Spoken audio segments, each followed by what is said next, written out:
السلام علیکم۔ Maxim Gorky کے ناول دا مدر کی قسط نمبر 9 پیش خدمت ہے۔ ڈائریکٹر نے خشک لہجے میں کہا، کارخانہ کوئی خیراتی انجمن نہیں ہے۔ میں حکم دیتا ہوں سب لوگ اپنے کام پر واپس جاؤ۔ وہ نیچے اتر گیا۔ مجمع سے بے اطمینانی کی آوازیں آنے لگیں۔ ڈائریکٹر اپنی جگہ پر رک کر بولا، کیا بات ہے؟ سب لوگ خاموش ہو گئے۔ صرف ایک آواز نے خاموشی توڑی، تم خود ہی جا کر کام کر لو۔ ڈائریکٹر نے روکھے لہجے میں اپنی بات پر زور دیتے ہوئے کہا، اگر تم لوگ 15 منٹ کے اندر کام پر واپس نہیں آئے تو میں تم سب پر جرمانے کا حکم دے دوں گا۔ ایک بار پھر وہ مجمع میں راستہ بناتا ہوا نکل کے چلا گیا۔ لوگوں کا شور بڑھتا گیا۔ اب ہم لوگ کیا کریں؟ پاویل ولاسوف، بتاؤ نا ہم کیا کریں؟ جب شور بہت بڑھ گیا تو پاویل نے کہا، ساتھیوں میری تجویز ہے، جب تک وہ کوپک کی کٹوتی روکنے کا وعدہ نہ کرے اس وقت تک کام پر نہ جایا جائے۔ کہیں دور سے آواز آئی، ہمیں بیوقوف سمجھا ہے کیا؟ کسی دوسرے نے کہا، اس کے معنی ہے ہڑتال؟ صرف ایک کوپک کے لیے ہم سب نکال دیے جائیں گے۔ کسی نے کہا، ہمیں نکالیں گے پھر کام کون کرے گا؟ کہیں سے آواز آئی، ایسے بہت مل جائیں گے جو کام کرنے کے لیے تیار ہوں گے۔ پاویل اپنی جگہ سے نیچے اتر آیا اور ماں کے پاس جا کر کھڑا ہو گیا۔ مجمع میں بہت اشتعال تھا۔ ریبن پاویل کے قریب آتے ہوئے بولا، تم انہیں ہڑتال کے لیے تیار نہیں کر سکو گے۔ لوگ بہت لالچی ہیں اور بہت کم ہمت۔ 300 سے زیادہ لوگ تمہارے ساتھ نہیں آئیں گے۔ پاویل خاموش رہا۔ اسے محسوس ہوا اس کے الفاظ پیاسی دھرتی کے سینے پر بارش کے چند قطروں کی طرح کوئی نشان چھوڑے بغیر گم ہو گئے تھے۔ وہ تھکا ہوا دل شکستہ گھر واپس ہوا۔ ماں اور سیزوف پیچھے پیچھے آ رہے تھے۔ ریبن کہہ رہا تھا، تم تقریر اچھی کرتے ہو لیکن دل پر اثر نہیں ہوتا۔ تم کو ان کے دل سے خطاب کرنا چاہیے، چنگاری کو عین مرکز میں پھینکنا چاہیے۔ لوگوں کو تم دلیلوں سے قائل نہیں کر سکتے۔ سیزوف کہہ رہا تھا، پلاگیا، کیا وقت آ گیا ہے۔ ہم بوڑھوں کے لیے یہ وقت قبر تلاش کرنے کا ہے۔ نئے قسم کے لوگ پیدا ہو رہے ہیں۔ ہم لوگ کس طرح رہا کرتے تھے نا؟ ہم اور تم ہمیشہ گھٹنوں کے بل رہے، زمین سے سر ٹکراتے رہے، اپنے سے بہتر لوگوں کے سامنے جھکتے رہے۔ آج کل معلوم نہیں لوگوں کو عقل زیادہ آ گئی ہے یا ممکن ہے وہ شدید غلطیاں کر رہے ہوں۔ بہرحال یہ لوگ ہماری طرح نہیں۔ ڈائریکٹر سے ایسے باتیں کر رہے تھے جیسے ان کے برابر کا ہو۔ اچھا بھائی، پھر ملیں گے۔ پاویل میخائیلووچ، بڑا اچھا ہے بھائی، تم لوگوں کی طرفداری میں کھڑے ہو جاتے ہو۔ خدا تمہاری مدد کرے۔ ممکن ہے تم کوئی راستہ نکال سکو۔ وہ چلا گیا۔ ریبن بڑبڑایا، جاؤ، جا کر مر جاؤ۔ ایسے لوگ تو انسان بھی نہیں ہیں۔ تم نے دیکھا پاویل، تمہیں نمائندہ بنانے کے لیے کون چیخا تھا؟ وہی لوگ جو یہ افواہ پھیلاتے ہیں کہ تم سوشلسٹ ہو اور ہنگامہ پسند ہو۔ وہ لوگ دل میں سوچتے ہیں، پاویل تو ویسے بھی نوکری سے نکال دیا جائے گا، اس کے لیے یہی ٹھیک ہے۔ پاویل نے کہا، اپنے نقطہ نظر سے انہوں نے ٹھیک کیا۔ ریبن بولا، اور بھیڑیے جب اپنے بھائی بندوں کو چیر ڈالتے ہیں تو وہ بھی ٹھیک ہی کرتے ہیں۔ ریبن کے چہرے پر فکر کے بادل تھے۔ اس کی آواز میں خلاف معمول تناؤ سا تھا۔ لوگ خالی خولی الفاظ کو نہیں سنتے، تکلیف اٹھانی پڑتی ہے، اپنے الفاظ کو خون میں نہلانا پڑتا ہے۔ دن بھر پاویل تھکا سا افسردہ گھومتا رہا۔ اس پر اضطراب کی کیفیت طاری تھی، اس کی آنکھیں جل رہی تھیں۔ ماں نے محسوس کر لیا، کیا بات ہے پاشا، سر میں درد ہے؟ تم لیٹ جاؤ، میں ڈاکٹر کو بلاتی ہوں۔ نہیں، تم پریشان مت ہو۔ پھر آہستہ سے بولا، میں بہت کم عمر اور کمزور ہوں، لوگوں کو مجھ پر یقین نہیں آیا، انہوں نے میرے مقصد کو نہیں اپنایا، جس کے معنی یہ ہیں مجھے نہیں معلوم کہ بات کس طرح کی جائے۔ ماں نے اس کو تسکین دینے کی کوشش کی، تھوڑا انتظار کرو، جو بات آج نہیں سمجھے وہ کل سمجھ جائیں گے۔ میں تک محسوس کر رہی ہوں کہ تم صحیح کہتے ہو۔ پاویل اس کے پاس گیا، تم بڑی اچھی ہو ماں۔ ماں چونک کر مڑی، پھر اس کی محبت کے مزے لیتی ہوئی وہاں سے چلی گئی۔ اس رات جب وہ سو چکی تھی، پاویل بستر پر لیٹا پڑ رہا تھا۔ خفیہ پولیس والے آئے اور کمرے میں گھس کر ہنگامہ شروع کر دیا۔ زرد چہرے والے افسر کا رویہ اب بھی بالکل ویسا ہی تھا جیسا کہ پہلی بار تھا۔ ان کا انداز ناگوار حد تک طنزیہ تھا۔ وہ دل دکھانے والے مذاق کر کے مزے لے رہا تھا۔ ماں ایک کونے میں بیٹھی مستقل اپنے بیٹے کی طرف دیکھ رہی تھی اور وہ کوشش کر رہا تھا کہ اس کے جذبات کی غمازی نہ ہونے پائے۔ ماں نے محسوس کیا وہ بڑے مشکل سے اپنے آپ کو منہ توڑ جواب دینے سے روک رہا تھا۔ پولیس والوں کی پھپتیوں کو برداشت کرنا بہت تکلیف دہ ثابت ہو رہا تھا۔ ان کے خلاف ماں کی نفرت میں اضافہ ہو گیا اور اس نفرت نے اس کے خوف کو جلا کر بھسم کر دیا۔ پاویل نے آہستہ سے ماں سے کہا، یہ لوگ مجھے گرفتار کر کے لے جائیں گے۔ ماں نے سر جھکا کر آہستہ سے کہا، میں جانتی ہوں۔ ماں کو احساس ہوا کہ صبح اس کے بیٹے نے مزدوروں سے جو کچھ کہا تھا یہ اس کی وجہ سے اسے جیل میں ڈال دیں گے، لیکن اس کی باتوں سے ہر شخص نے اتفاق کیا تھا، اس لیے سب کو اس کی حمایت میں اٹھ کھڑے ہونا چاہیے۔ جس کے معنی یہ ہیں وہ زیادہ دن قید میں نہیں رہ سکتا۔ وہ چاہتی تھی اسے اپنے بازوؤں میں لے کر روئے، لیکن افسر بالکل اس کے برابر میں کھڑا تھا، آنکھیں سکیڑ کر ماں کو دیکھ رہا تھا۔ پلاگیا کو محسوس ہوا یہ شخص اس کے آنسوؤں، شکایتوں اور التجاؤں کا انتظار کر رہا تھا۔ اپنی ساری طاقت جمع کر کے اس نے اپنے بیٹے کا ہاتھ تھام لیا اور آہستگی اور نرمی سے بولی، خدا حافظ پاشا، تم نے اپنی ضرورت کی ہر چیز لے لی ہے نا؟ ہاں، ہمت نہ ہارنا ماں، خدا تمہاری حفاظت کرے گا۔ جب وہ لوگ اسے لے کر چلے گئے تو وہ ایک بینچ پر گر پڑی اور دھیرے دھیرے سسکیاں لینے لگی۔ اس وقت وہ غم اور بے بسی کے تکلیف دہ احساس میں ڈوبی ہوئی تھی۔ دیر تک روتی رہی۔ اس رونے میں زخمی دل کا درد شامل تھا۔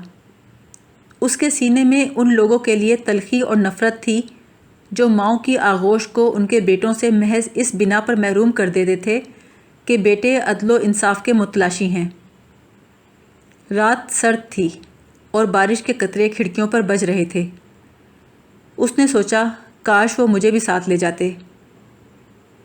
کارخانے کی سیٹی لوگوں کو کام کے لیے بلا رہی تھی۔ آج صبح اس کی آواز دھیمی اور پھٹی ہوئی اور غیر یقینی معلوم ہوئی۔ ربن دروازہ کھول کر اندر آیا۔ اپنی داڑھی سے بارش کے قطروں کو پونچھتے ہوئے بولا، اسے لے گئے کیا؟ ماں نے سرد آہ بھرتے ہوئے کہا، ہاں لے گئے، پھٹکار ہو ان پر۔ وہ بولا، اسی کی توقع کرنی چاہیے تھی۔ میرے گھر کی بھی تلاشی لی ہے، ہر چیز کو اٹھا کر دیکھا، گالیاں دیتے رہے، لیکن نقصان کم پہنچایا۔ ڈائریکٹر جس کی طرف اشارہ کرتا ہے، پولیس سر ہلاتی ہے اور لوگوں کو پکڑ لیتی ہے۔ ماں نے کہا، اس نے جو کچھ کیا تم لوگوں کی خاطر کیا، تم لوگوں کو پاویل کی تائید کرنی چاہیے۔ وہ بولا، کس کو چاہیے؟ سب کو۔ اچھا، تم یہ سمجھتی ہو؟ مگر یہ تو کبھی نہیں ہوگا۔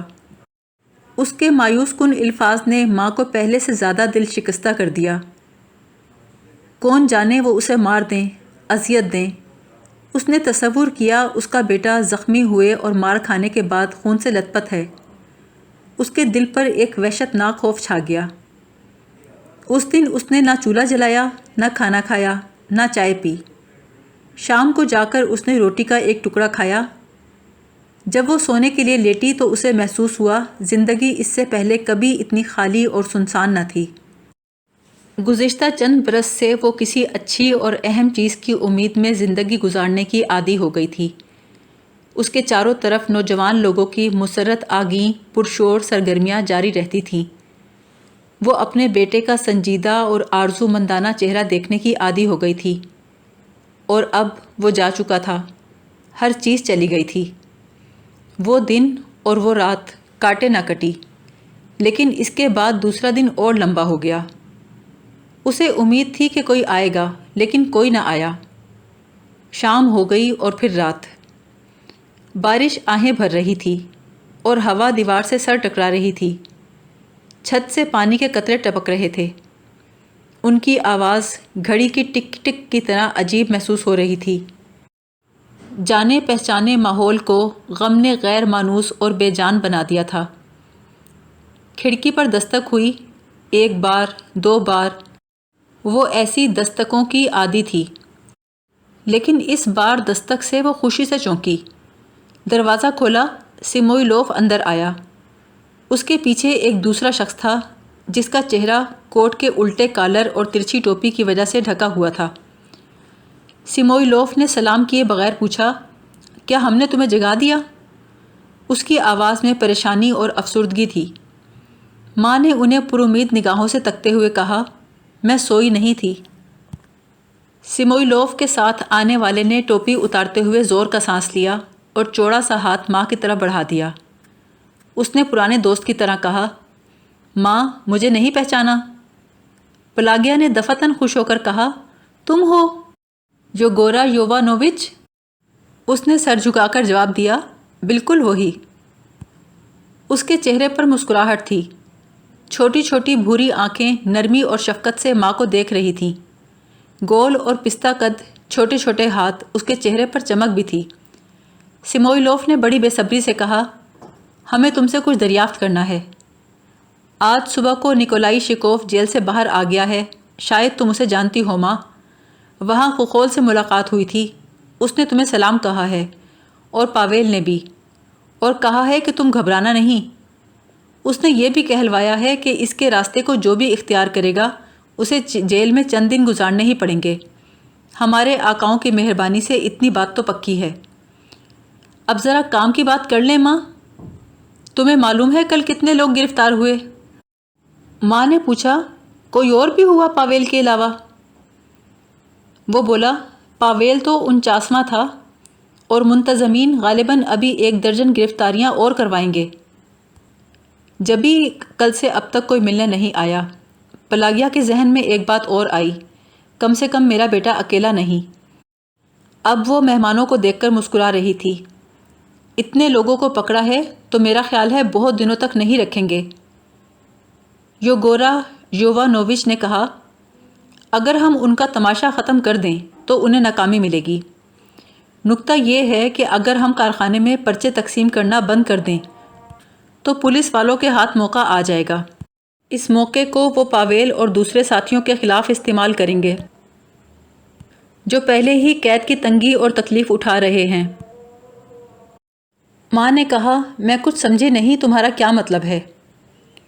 یوگورا یونووچ نے آہستہ سے کہا، بہت سیدھی سی بات ہے ماں، کبھی کبھی خفیہ پولیس والے بھی منطقی انداز میں سوچتے ہیں۔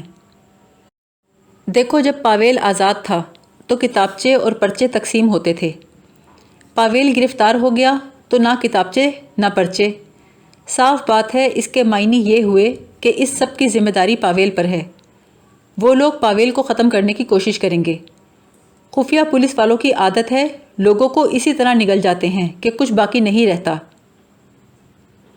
ماں نے افسردگی سے کہا، لیکن ہم کیا کر سکتے ہیں؟ سموئیلوف بولا، وہ تقریباً ہر شخص کو پکڑ کر لے گئے ہیں۔ اب ہمیں کام کو نہ صرف اپنے مقصد کے لیے بلکہ ساتھیوں کو بچانے کے لیے بھی جاری رکھنا بہت ضروری ہے، اور کام کرنے والا کوئی نہیں۔ ہمارے پاس بہت ہی اچھے پرچے اور اشتہار موجود ہیں، سب کام میں نے ہی کیا ہے، لیکن مسئلہ یہ ہے کہ اسے کارخانے میں کس طرح بھیجا جائے۔ پھاٹک پر ہی ہر شخص کی تلاشی لی جاتی ہے۔ ماں نے بھانپ لیا یہ لوگ اس سے کس طرح کی توقع کر رہے تھے۔ اس نے تیزی سے پوچھا، یہ کام کیسے کیا جا سکتا ہے؟ سموئیلوف بولا، تم خوانچے والی ماریا سے واقف ہو نا؟ ذرا اس سے بات کرو، ممکن ہے وہ ان چیزوں کو لے جائے۔ ماں بولی، وہ اعتبار کے قابل نہیں، فوراً ہی لوگوں کو خبر ہو جائے گی کہ یہ چیزیں ماریا کو میری وجہ سے ملی ہیں۔